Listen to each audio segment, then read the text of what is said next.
Hello guys, this is Navid Patel. Again a very warm welcome to all of you on my channel Designer Gene.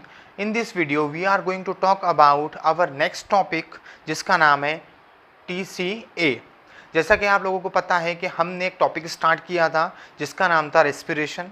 हमने उसकी जो सारी basics बातें थी वो जानने के बाद में हमने स्टार्ट किया था सेलुलर रेस्पिरेशन. सेलुलर रेस्पिरेशन में हमने ये देखा था कि उसकी दो टाइप्स होती है, एरोबिक एंड अनएरोबिक रेस्पिरेशन.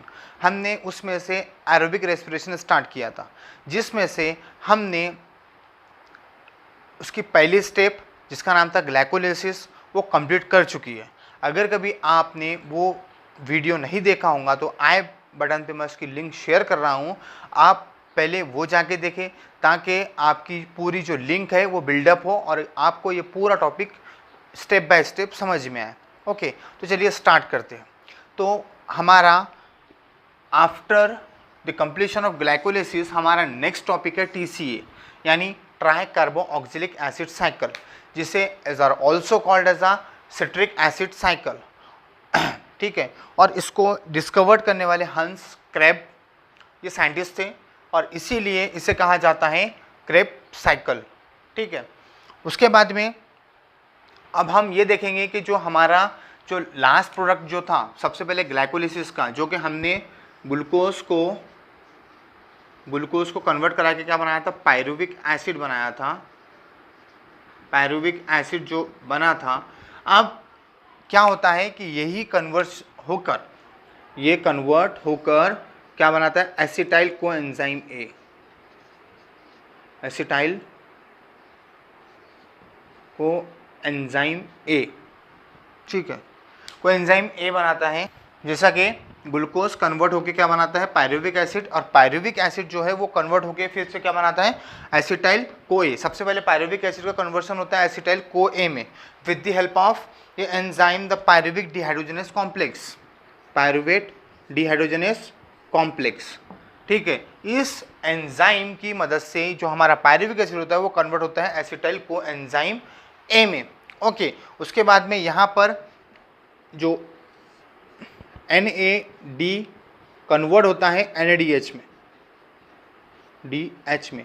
अब यहाँ पे आपको एक बात अगर मैं बताऊँ कि जहाँ पे भी आपको डिहाइड्रोजनेस ये एंजाइम दिखे तो इसका मतलब आपका वो चीज़ क्लियर होनी चाहिए कि यहाँ पर NADH का क्या हुआ है, फॉर्मेशन हुआ है. इसीलिए यहाँ पर क्या होता है, जहाँ पे भी आपको NADH फॉर्मेशन दिखा तो बगैर कुछ सोचे समझे आपने वहाँ पे क्या कंसिडर करना है, उसका एंजाइम को डिहाइड्रोजनेस. ओके, अब यहाँ पर और इस साइकिल को हम कहते हैं लिंकेज साइकिल. जो आप इसे क्या कहते हैं, हम लिंकेज साइकिल. अब क्या होगा, ये जो एसिटाइल को वाला पार्ट है ये मूव करेगा इनटू द माइटोकॉन्ड्रिया. कहाँ मूव करेगा, माइटोकॉन्ड्रिया में. माइटोकॉन्ड्रिया में मूव करेगा जहाँ पर माइटोकॉन्ड्रियल मैट्रिक्स में हमारी जो TCA साइकिल है वो कैरी ऑन होंगी, मतलब वहाँ पे वो चलेंगी. ठीक है, ये जो है TCA जो है वो कहाँ पे ऑकर होती है, आपके माइटोकॉन्ड्रिया. ओके, अब यहाँ पर एक बात फिर से एक बात समझ लीजिए आप कि यहाँ पर सबसे पहले क्या हुआ था, हमारा ग्लाइकोलिसिस में का जो इन प्रोडक्ट था पायरुविक एसिड. अब वो वही पायरुविक एसिड काय में कन्वर्ट होता है, एसिटाइल कोए में. इस रिएक्शन को और इस चेन को हम कहते हैं लिंकेज साइकिल, और लिंकेज रिएक्शन भी लिंकेज साइकिल ही कहेंगे इसे. तो यहाँ पर पायरुवेट डिहाइड्रोजनेस कॉम्प्लेक्स, इस एंजाइम की मदद से पायरुविक एसिड जो है वो कन्वर्ट होता है एसिटाइल को एंजाइम ए में. अब यही को एंजाइम ए मूव करेंगे इनटू द माइटोकॉन्ड्रिया जहाँ पर हमारा जो सिट्रिक एसिड साइकिल है यानी कि क्रेब्स साइकिल वो चलती है. तो चलिए अब हम उसे पूरे इन डिटेल फॉर्म में देखते हैं. ओके, तो चलिए स्टार्ट करते हैं. एक बात कि जो TCA साइकिल जो होती है इसे हम एम्फीबॉलिक पाथवे भी कहते हैं. एम्फीबॉलिक पाथवे इसलिए कहते हैं क्योंकि ये एनाबॉलिज्म भी करता है और कैटाबॉलिज्म भी करता है. ओके, तो चलिए स्टार्ट करते हैं.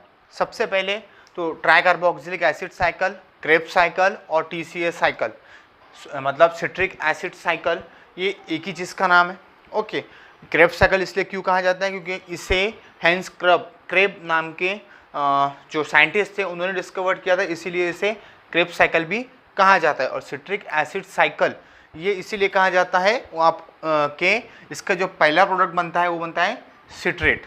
ओके, ठीक है, सिट्रिक एसिड मतलब सिट्रिक बनता है। ओके, तो चलिए स्टार्ट करते हैं। सबसे पहले पायरुविक एसिड जो हमारा ग्लाइकोलिसिस में था वो कन्वर्ट होता है एसिटाइल को ए में। ठीक है, अब एसिटाइल को ए सबसे पहले जैसे वो फिर वो एंटर करेगा कहाँ पे, माइटोकॉन्ड्रिया में आएगा, और माइटोकॉन्ड्रिया में आने के बाद में ऑक्सिलो एसीटेट के साथ में क्या होगा, फ्यूज होगा और वो फॉर्म करेगा साइट्रेट। ओके, उसके बाद में यहाँ पर जो को ए वाला जो पार्ट था वो निकल जाएगा और यहाँ पे एक H2O मॉलिक्यूल इनकॉर्पोरेट होगा। ओके, और उसके बाद में विद द हेल्प ऑफ है ना सिट्रिक सिंथेस, ये एंजाइम की मदद से उसका नहीं फिर साइट्रेट कन्वर्ट होगा सिस एकोनिटेट इसमें, और विद द हेल्प ऑफ है ना दिस एंजाइम एकोनिटेस, और यहाँ पे एक वाटर मॉलिक्यूल यहाँ से बाहर निकल जाएगा। ओके, फिर उसका सिस एकोनिटेस कन्वर्ट होगा आइसोसिट्रेट में।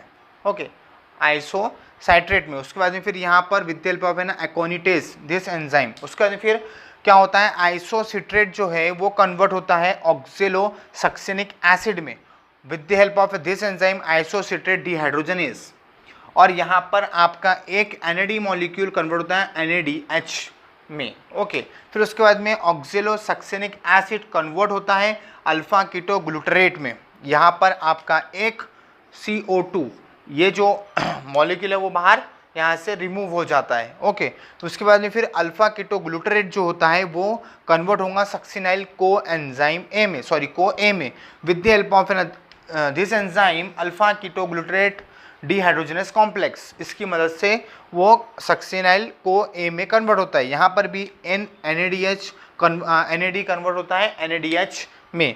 ठीक है, और यहाँ पे भी एक जो CO2 जो मॉलिक्यूल है ये यहाँ से रिमूव हो जाएगा। फिर सक्सिनाइल को ए कन्वर्ट होता है सक्सिनेट में विद द हेल्प ऑफ है ना सक्सिनाइल को ए सिंथेस, इस एंजाइम की मदद से कन्वर्ट होता है सक्सिनेट में हो। यहाँ पर आपका एक GDP जो होता है वो कन्वर्ट होता है GTP में। ओके, उसके बाद में फिर सक्सिनेट जो होता है सक्सिनेट कन्वर्ट होता है फ्यूमेरेट में, और यहाँ पर विद द हेल्प ऑफ है ना दिस एंजाइम सक्सिनेट डिहाइड्रोजनेस, और यहाँ पर FAD कन्वर्ट होता है FADH में। ओके, उसके बाद में फिर फ्यूमेरेट जो है फ्यूमेरेट कन्वर्ट होता है मैलेट में with the help of this enzyme जिसका नाम है फ्यूमरेस। फिर मैलेट कन्वर्ट होता है ऑक्सिलो एसीटेट में with the help of malate dehydrogenase, यहाँ पे भी फिर एक NAD कन्वर्ट होता है NADH में। ओके, ये थी पूरी Krebs cycle. Okay, I hope कि आपको समझ आया होगा।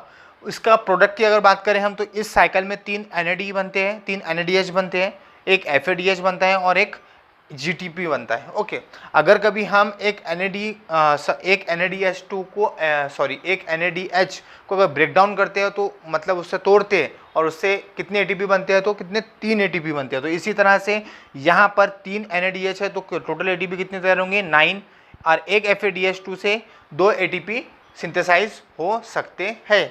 ओके, तो ये सारी बातें थी हमारी ट्राई कार्बोक्सिलिक एसिड साइकिल के बारे में और TCA साइकिल के बारे में। ओके, अब इसके बाद में हम हमारी जो नेक्स्ट स्टेप है जिसका नाम है इलेक्ट्रॉन ट्रांसपोर्ट चेन, अब हम उसके बारे में डिस्कस करेंगे, वो भी हमारे आने वाली वीडियो में। आई होप आप लोगों को सारी चीज़ें समझ आई होंगी। Okay, thank you.